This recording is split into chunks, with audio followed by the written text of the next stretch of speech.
का व्रत भी करना चाहिए, ये भी आचार्य चरण आज्ञा करते हैं। हनुमान जयंती अलग अलग क्षेत्रों में अलग अलग प्रकार से हनुमान जयंती मनाई जाती है। कहीं चैत्र पूर्णिमा को भी हनुमान जयंती मनाई जाती है और कहीं श्री अयोध्या जी में तो कार्तिक कृष्ण चतुर्दशी को, जिसको छोटी दिवाली कहते हैं, उसी तिथि को हनुमान जी की जयंती मनाई जाती है। और इस कार्तिक कृष्ण चतुर्दशी को ही जगतगुरु श्री मदाज्य रामानंदाचार्य भगवान ने हनुमत जयंती की तिथि माना है। इसलिए निर्भ्रांत रूप से हनुमत जयंती का व्रत वो कार्तिक कृष्ण चतुर्दशी को करना चाहिए। हमारे यहाँ पूज्य पहाड़ी बाबा महाराज चैत्र पूर्णिमा को हनुमान जी का उत्सव करते थे, गुरुदेव भगवान खाक चौक में। तो अपने यहाँ दोनों ही मना लेते हैं। गुरु जी मनाते थे तो चैत्र वाला भी मना लेते, अधिकस्याधिकम फलम। और गौशाला में जो हनुमान जी विराजे हैं वो हनुमत जयंती वाले दिन दीपावली के अवसर पर विराजे हैं, तो उनका उत्सव उस समय मना लेते हैं। तो इस स्थान में राम जी का तो एक ही उत्सव होता है, हनुमान जी के दो दो उत्सव हो जाते। तो चैत्र वाला भी कर लेते हैं और कार्तिक वाला भी कर लेते हैं। ये राम जी हनुमान जी का अवतरण कब हुआ, आचार्य चरण वर्णन कर रहे हैं। स्वात्याम कुजे शैव तिथौ तु कार्तिके कृष्णो कृष्णेञ्जना गर्भत एव मेषके श्रीमान कपीट प्रादुर्भूत परंतपो व्रतादिना तत्र तदुत्सवं चरेत्। कार्तिक मास के कृष्ण पक्ष की चतुर्दशी तिथि मंगलवार स्वाति नक्षत्र और मेष लग्न में माता अंजना के गर्भ से दुष्टों को संताप देने वाले, संतों की रक्षा करने वाले श्री हनुमान जी महाराज प्रकट हुए हैं। उस दिन हनुमान जी का शास्त्रीय विधि से पूजन करना चाहिए और हनुमान जी के प्रादुर्भाव का उत्सव मनाना चाहिए। ये हनुमान जी की जयंती चतुर्दशी की है और रात्रि को हनुमान जी का अवतरण हुआ है। इससे यह भी रात्रि को 12 बजे है अवतरण हनुमान जी का। कार्तिक कृष्ण चतुर्दशी को अर्धरात्रि में 12 बजे हनुमान जी का अवतरण है।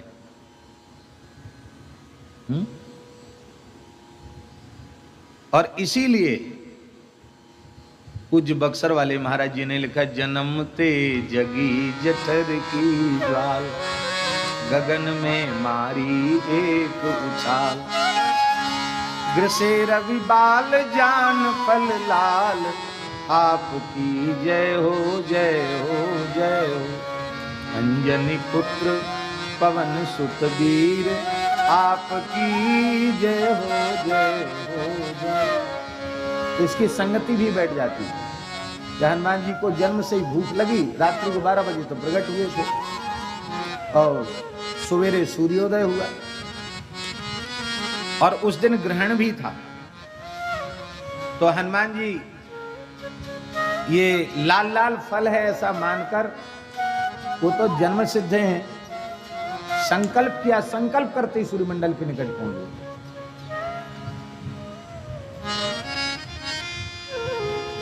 और उसी समय राहु भी आक्रमण कर रहा था। अमावस्या तिथि है, ग्रहण था। तो राहु ने देवराज इंद्र से कहा, महाराज ये अमावस्या को तो हमारा आहार सूर्य को आहार के रूप में निश्चित किया है। तो ये कौन नया तेजस्वी एक दिव्य बालक आ रहा है ये सूर्य को ग्रास बनाने के लिए। तो देवराज इंद्र वो आए तो ऐरावत कोई फल मान करके हनुमान जी दौड़े। तब उन्होंने वज्र का प्रहार किया। हनुमान जी संपूर्ण अस्त्र शस्त्रों के से अवध हैं, साक्षात भगवान सदाशिव हैं, पर वज्र अमोघ अस्त्र, उसका थोड़ा आदर करना चाहिए। तो ठोड़ी पर हनुमान जी ने उसको स्थान दिया। थोड़ी ठोड़ी टेढ़ी हुई, हनु हो गई, हनुमान हो गए। इस प्रकार से ये लिखा है। और हनुमान जी नित्य मुक्तात्मा हैं, नित्य साकेत धाम में श्री सीताराम जी की सेवा में निरंतर रहते हैं, किंतु जब भगवान धरती पर अवतार लेते हैं तो कार्तिक कृष्ण चतुर्दशी को अंजना के गर्भ से वे प्रकट होते हैं।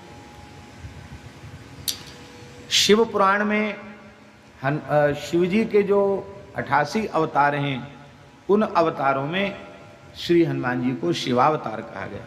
वायु पुराण में भी कहा गया है। स्वाति नक्षत्र है, मेष लग्न है। वायु पुराण में लिखा है, आश्विनस्यासिते पक्षे स्वात्याम भौमे च मारुति मेष लग्नेंजना गर्भात स्वयं जातो हर शिवा। कार्तिक मास के कृष्ण पक्ष में स्वाति नक्षत्र में मंगलवार के दिन मेष लग्न में अंजनी के गर्भ से स्वयं शिव ही हनुमान जी के रूप से प्रकट हुए। अगस्त संहिता में लिखा है, ऊर्जे कृष्ण चतुर्दश्याम भौमे स्वात्याम कपीश्वरः मेषे लग्नेंजना गर्भात् स्वयं प्रादुर्भूतो शिवः। स्वयं शिव जी ही प्रकट हुए।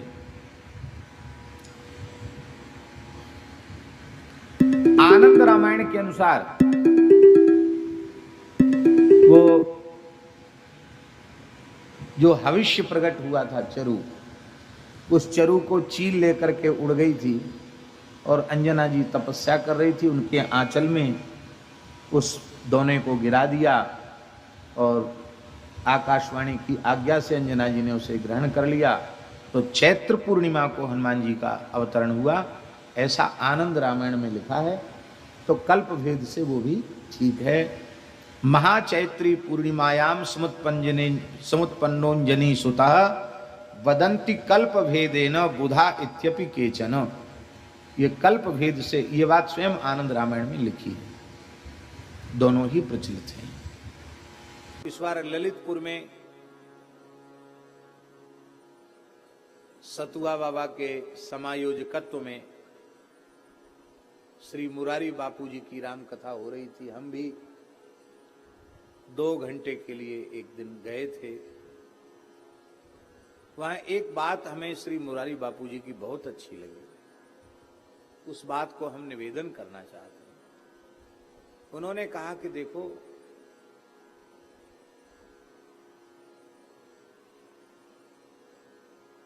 राम जी ने अपना संपूर्ण पावर, अपनी संपूर्ण शक्ति हनुमान जी को दे दी और हनुमान जी को ही नियुक्त कर दिया कि अब सब काम आपको ही करना है। और हनुमान जी प्रसन्न कैसे हों? बोले हनुमान जी प्रसन्न हो गए तो राम जी प्रसन्न, सीता जी प्रसन्न, लक्ष्मण जी प्रसन्न, भरत जी प्रसन्न, शत्रुघ्न जी प्रसन्न, शिव जी प्रसन्न, पार्वती जी प्रसन्न। कौन ऐसा है जो प्रसन्न न हो हनुमान जी के? सब प्रसन्न हो जाएंगे हनुमान जी के। और वो हनुमान जी को प्रसन्न करने के लिए हम क्या करें? तो उन्होंने कहा कि तंत्र मंत्र की साधनाएं, उपासनाएं भी हैं। वो बोले हम लोग बिना पढ़े लिखे, हम लोगों के लायक नहीं है। हमने तो इतना ही समझा है कि हनुमान जी को प्रसन्न करने के लिए कम से कम 5 दोहा, और 5 दोहा न हो सके तो 1 दोहा रामचरितमानस की पंक्तियों को प्रेम से गाकर इस भाव से सुनाना कि हनुमान जी सामने बैठकर सुन रहे हैं। क्योंकि प्रभु चरित्र सुनिवे को रसिया, तो वो प्रभु चरित्र उनको सुनावेंगे तो वो प्रसन्न हो जाएंगे। दूसरा, हनुमान जी सामने विराजे हैं, ये मानकर हम ज्यादा से ज्यादा सीताराम सीताराम करें, राम राम करें या सीताराम सीताराम करें, जो आपका मन हो। श्री हनुमान जी को श्री सीताराम नाम सुनावें। और तीसरा, और किसी लंबे चौड़े स्तोत्र की आवश्यकता नहीं है।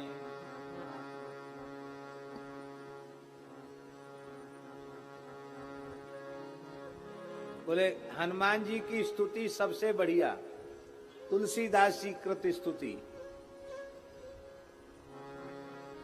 जय जय जय हनुमान गोसाई, कृपा करहु देव की नाई।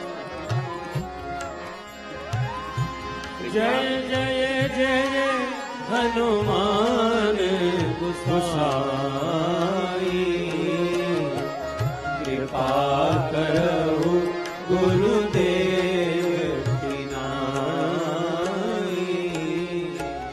कृपा करो, हनुमान चालीसा का पाठ करो, 5 पाठ 7 पाठ, जितना आपकी इच्छा हो उतने पाठ करो, प्रेम से करो।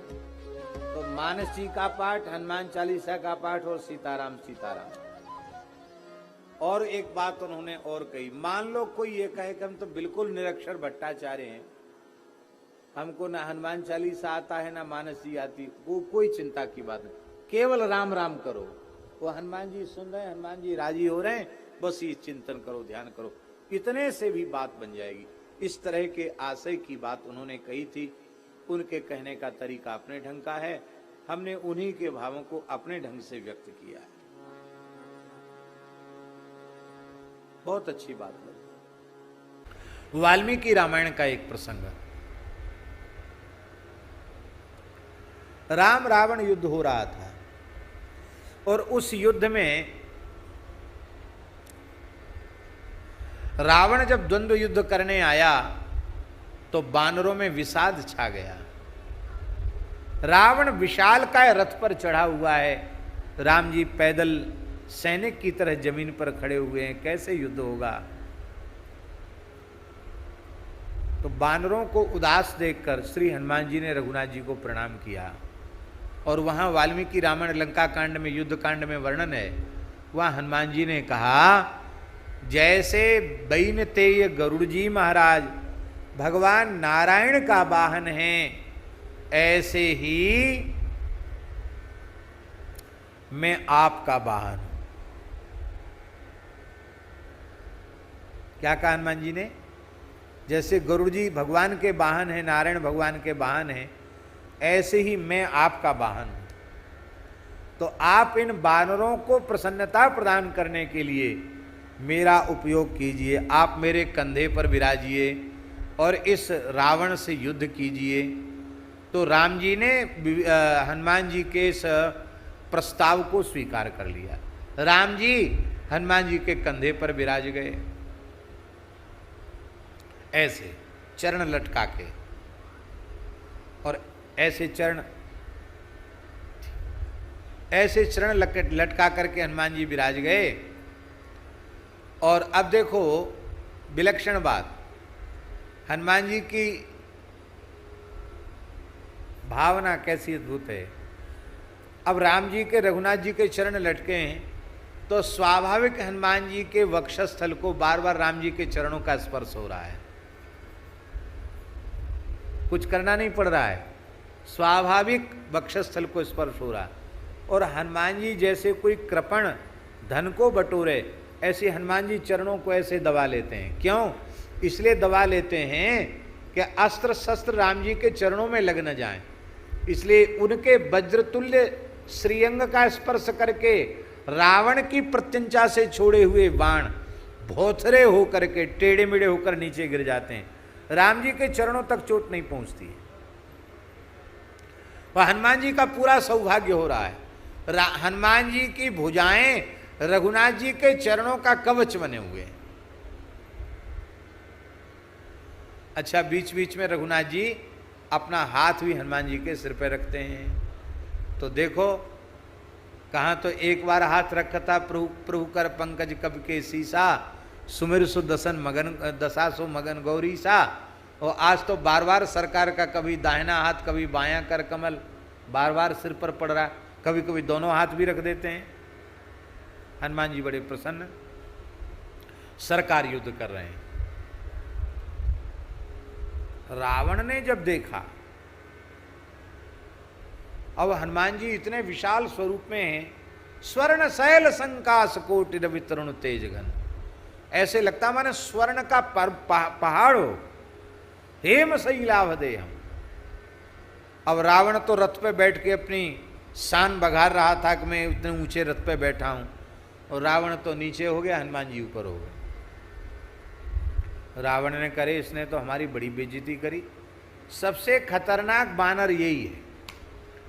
ये समुद्र छलांग लगा के कूद के ना आता, जानकी जी का पता न लगाता, लंका में आग न लगाता, तो ये समस्या आनी ही नहीं थी। ये विपत्ति का बीज तो यही है। तो इतना उसको क्रोध हुआ, रावण को इतना क्रोध हुआ कि रावण ने कहा कि आज कुछ भी हो जाए, इस बानर को मैं अवश्य दंडित करूंगा, इसको मैं समाप्त करूंगा। हम इस अंश में बोल रहे हैं मुख विकट। हनुमान जी का मुख भक्तों के लिए तो सौम्य है, पर रावण ने उस विकट रूप को जब देखा तो रावण क्रोध में भर गया। उसने कहा कुछ भी हो, यही लंका में आग लगाने वाला, अक्षय कुमार को मारने वाला, सारा सबसे भारी उपद्रवी तो यही है, इसी को आज दंडित करना है। तो रावण राम जी से युद्ध छोड़कर हनुमान जी से युद्ध करने लगे। राम जी से युद्ध छोड़ दिया उसने, हनुमान जी से युद्ध करने, हनुमान जी पर प्रहार करने लग गया। जबकि होना यह चाहिए था कि जिससे आपका युद्ध हो रहा उससे आप युद्ध करो। हनुमान जी तो वाहन है, हनुमान जी तो वाहन है, पर वो सवार से न लड़कर, योद्धा से न लड़कर हनुमान जी से लड़ने लग गया। हनुमान जी अपने कौशल से उसके अस्त्र शस्त्रों को बचा रहे हैं। ऐसे हो जाते, ऐसे हो जाते हैं। अणिमा, महिमा, लघिमा, गरिमा, ये सब सिद्धियां हनुमान जी को हैं। कभी इतने छोटे हो जाते हो बाण ऊपर से निकल, कभी ऊपर चले जाते हैं। रावण को थका लिया उन्होंने। रावण बोला अरे भाई विचित्र बंदर है, हम कितनी तपस्या किए, कितना अस्त्र शस्त्र प्राप्त किए हम, और ये सब व्यर्थ चला जा रहा है। आकाश में देवता हंस रहे हैं और मेरी कुछ भी नहीं चल पा रही है। अंत में रावण को भयंकर क्रोध आया। तब अमोघ 3 बाण उसके पास थे, तपस्या से प्राप्त बाण। उसने उन बाणों को निकाला, मंत्र पढ़कर अभिमंत्रित किया। आमंत्रित करके वे अमोघ बाण हनुमान जी के ऊपर प्रयोग करके छोड़े। अब वो तो अमोघ थे, उनको तो अपना कार्य करना ही था। पर श्री हनुमान जी वज्र देह हैं, वज्र देह दानव दलन, जय जय जय कपि शूर, वज्र देह हैं। इसलिए वे अमोघ 3 शक्तियां वो भी हनुमान जी के श्रीअंग में घुस नहीं सकी, वो ऐसी यहां ललाट में घुसी 3 क्रमशः, और वो भीतर तक धस नहीं पाई। जैसे कोई कांटा वांटा कोई तिनका लग जाए, ऐसे चट से कोई तोड़ के फेंक दे।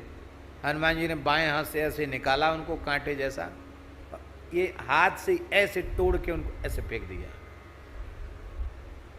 ओहो, इतनी तपस्या से प्राप्त शक्तियां भी व्यर्थ हो गईं। ये बानर है कि बवाल, ये बड़ी समस्या है।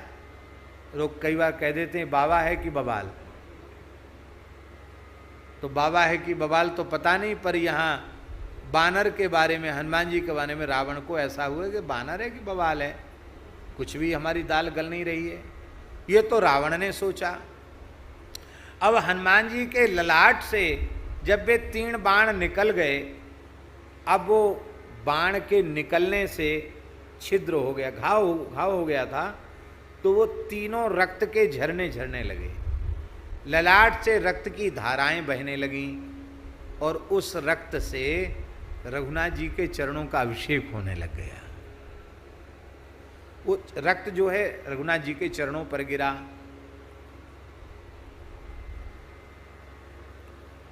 लोग कहते हैं कि तुम चिंता ही मत करो, हम तुम्हारे हैं ना प्रेमी नेमी।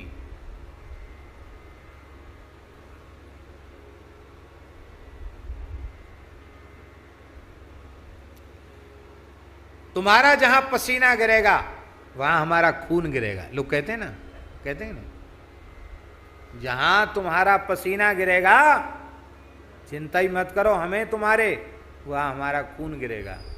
पर ऐसा कहने वाले लोग खून गिरने की नौबत आने के पहले ही 9-2-11 हो जाते हैं। हाँ?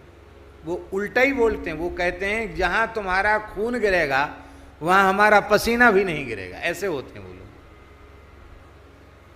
पर श्री हनुमान जी महाराज, उन्होंने अपने रक्त से भी मानो श्री राम का चरणाभिषेक किया।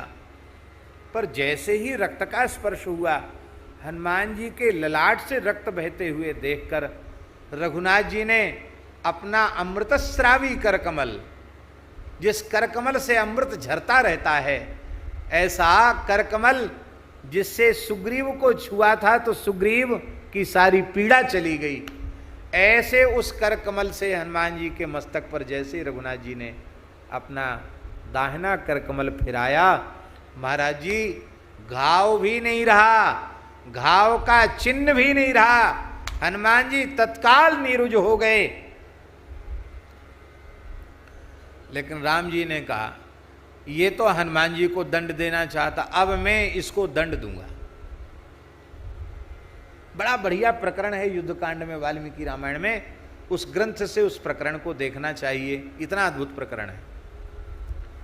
अब राम जी ने क्रोध किया, महाराज जी क्रोध करके राम जी ने इतना प्रचंड क्रोध किया, राम जी ने, कि रावण के रथ को नष्ट किया, घोड़ों को नष्ट किया, सारथी को नष्ट किया, पार्श्वरक्षक अंगरक्षकों को नष्ट किया, पूरी सेना को नष्ट किया। जो रावण थोड़ी देर पहले इतने ठाट वाट से था, उसको जमीन पर खड़ा कर दिया। मैदान में खड़ा है रावण। जो दिव्य अस्त्र शस्त्र उठाता है, उठाने के पहले ही रघुनाथ जी तिल तिल करके उसको काट देते हैं।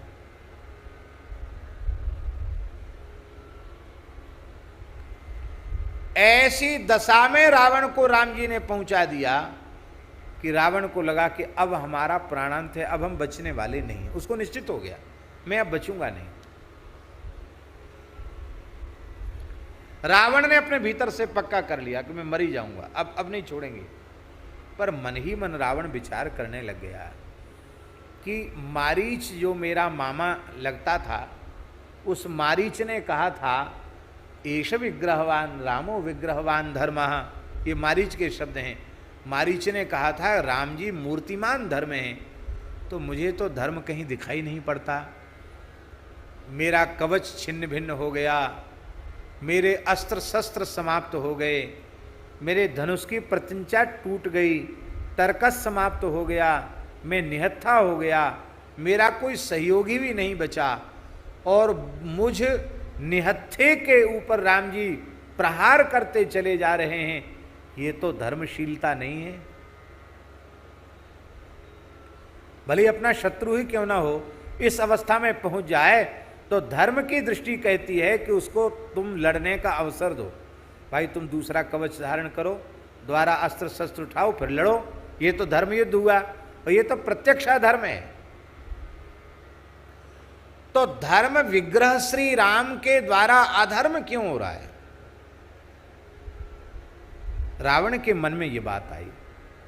रावण ने सोचा, मेरी दृष्टि ही मलिन है, राम जी की क्रिया में अधर्म स्वप्न में भी संभव नहीं। ये है बैरियू राम बड़ाई करें। रावण का हृदय भी ये स्वीकार करता है कि राम जी की कोई क्रिया धर्म विरुद्ध हो नहीं सकती है। फिर राम जी इस अवस्था में मेरे ऊपर प्रहार क्यों कर रहे हैं?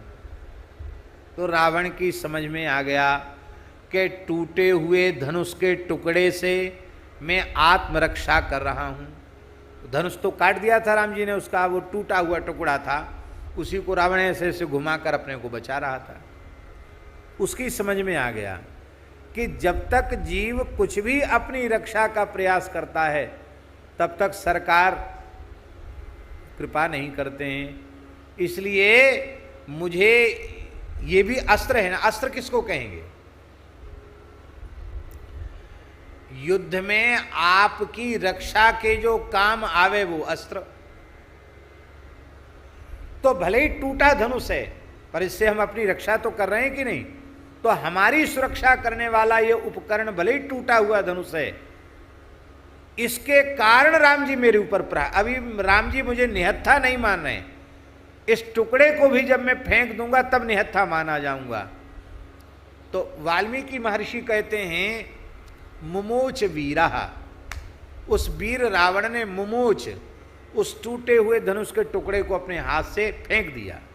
रावण ने जैसे ही धनुष का टुकड़ा फेंका, राम जी ने तुरंत धनुष की प्रत्यंचा अपनी उतार दी। प्रत्यंचा चढ़ी रहेगी तो युद्ध, खोल दिया तो युद्ध बंद। राम जी ने धनुष की प्रत्यंचा खोल दी और मुस्कुरा कर कहा, राजानामि दशग्रीव रणार्दितस्त्वम, हे दशग्रीव मैं जानता हूं आज के युद्ध में आप बहुत श्रमित हो गए। मन में पीड़ा नहीं करना, दुख नहीं करना, युद्ध में तो ऐसा होता ही रहता है। जाओ विश्राम करो, कुछ सुंदर आहार लो,